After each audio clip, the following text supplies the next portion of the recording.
Hello everyone, myself Monisha Acharya and I'm legal intern at Lexis and Company. So today I am here to talk to you about the landmark judgment given by Supreme Court on 498A of Indian Penal Code. So basically, Section 498A of Indian Penal Code has been provided as a remedy to women whom their husband and relatives of husband commit cruelty to them. But nowadays, many such cases are being heard when a woman put false allegation on her husband or his relative of Section 498A of Indian Penal Code and implicates them in a false case, because of which the husband, who are innocent, faces some kind of mental tortures. And in these type of cases, if husband undergoes in a trial in which he is acquitted of the allegation of the offence labeled by his wife under Section 498A of IPC, cannot be said that no cruelty has been meted on him in case where he is innocent.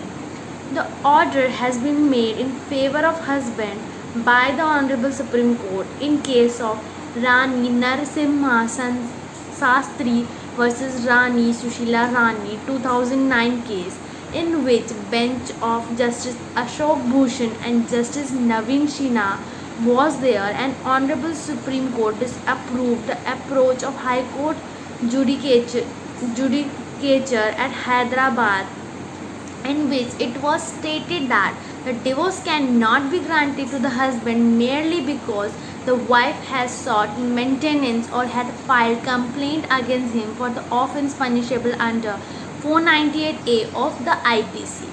So the High Court did not consider it to be the cruelty on husband, and also did not consider this ground to be valid ground for for granting divorce.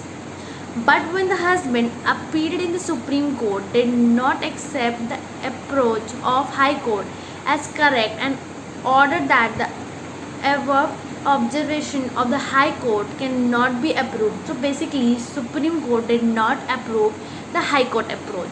It is true that it is open to anyone to file complaint of lodge prosecution for redressal of his or her grievance and lodge a first information report for an offence. Also, and mere lodging of complaint or FIR cannot be so facto to be treated as cruelty. Further, Further, Supreme Court said that when a person undergoes a trial in which he is acquitted of the allegation of offence under 498A of IPC imposed by the wife against her husband, and after going in trial husband is held as innocent, at that time it cannot be accepted that no cruelty has been made on the husband. Therefore, in this case, Supreme Court said that appellant, who is her husband, made ground for grant of degree of dissolution of marriage on the ground of cruelty under Section 13(1) Clause IA of Hindu Marriage Act and grant decree of divorce. As for Section 13(1) subclause Clause A of Hindu Marriage Act 1955, voidable marriage, any marriage solemnized whether before or after commencement of the act, may, on a petition presented by either the husband or the wife, be dissolved by a decree of divorce on the ground that the other party has, after the solemnization of the marriage, treated the petitioner with cruelty. So in this case, the accusation which were made by his wife under Section 498A was said to be the ground for cruelty done by his wife, and he was granted with a decree of divorce. So basically, we can say that justice had been prevailed to the husbands too. Many times wife put false allegation in order to disrespect, or you can say that in order to defame the husband and husband's family in society. So in that case, if wife do charge with false allegation on husband, then Supreme Court or the other court of India will prevail justice to that innocent husband.